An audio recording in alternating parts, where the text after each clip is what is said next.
Halo teman-teman, kembali lagi di RX Channel. Pada video kali ini, kami dari Skiva A019 akan membahas tentang patofisiologi hipertensi. Sebelum kita mulai, jangan lupa like, share, dan komen video ini ya. Dan jangan lupa untuk nyalakan lonceng notifikasinya, agar teman-teman tidak ketinggalan video berikutnya. Nah, menurut teman-teman, apa yang menyebabkan hipertensi terjadi?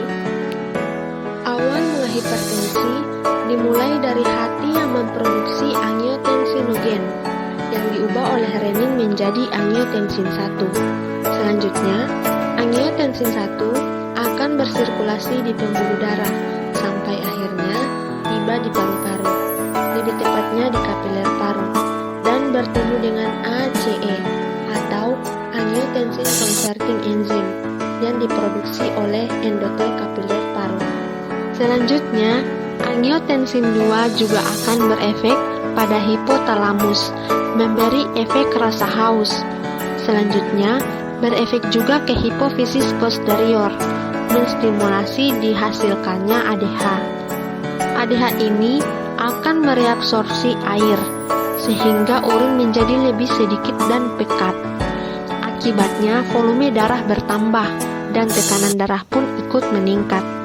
Nah, angiotensin 2 ini yang akan menimbulkan efek dan akhirnya akan meningkatkan tekanan darah.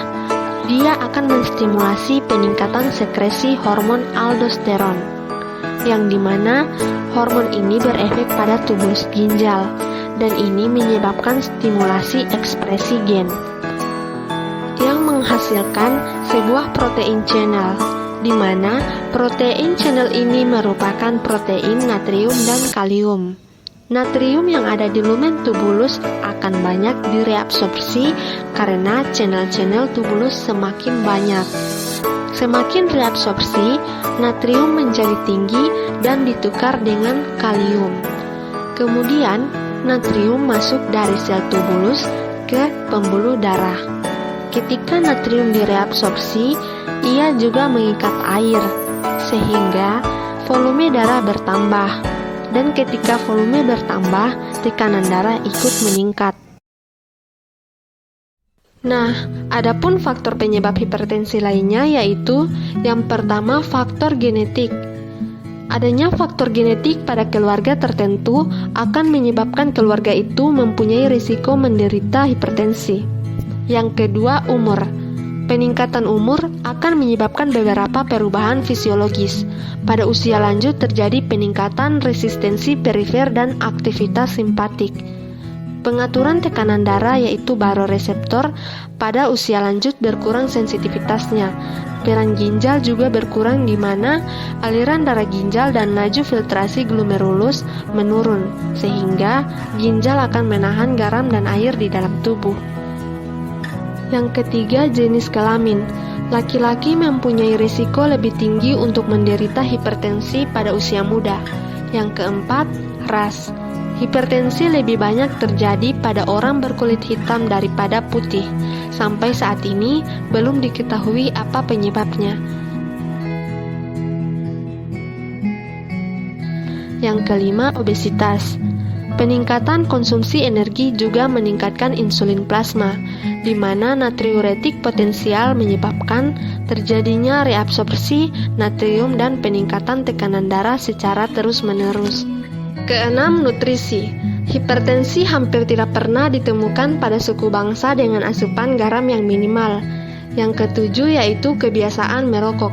Perokok berat dapat dihubungkan dengan peningkatan insiden hipertensi maligna dan risiko terjadinya stenosis arteri renal yang mengalami aterosklerosis.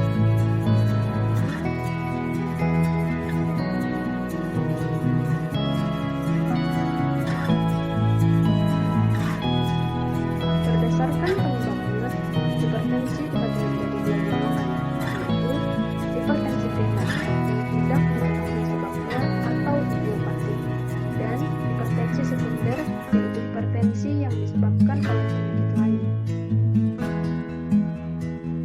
Untuk menilai apakah seseorang itu menderita penyakit hipertensi atau tidak, Haruslah ada suatu standar nilai ukur dari tekanan darah. Berbagai macam klasifikasi hipertensi di masing-masing negara. Salah satu contohnya yaitu The Seventh Report of the Joint National Committee on Prevention, Detection, Evaluation, and Treatment of High Blood Pressure yang dipakai di Amerika.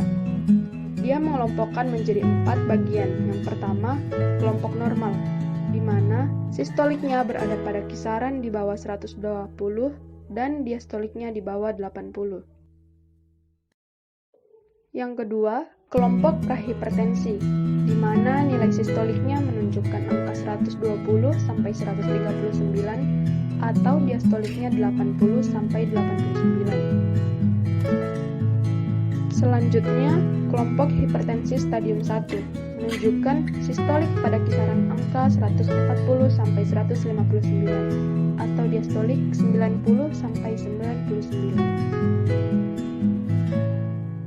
Dan yang terakhir, kelompok hipertensi stadium 2, di mana saat sistolik mencapai angka 160 atau diastolik mencapai angka 100.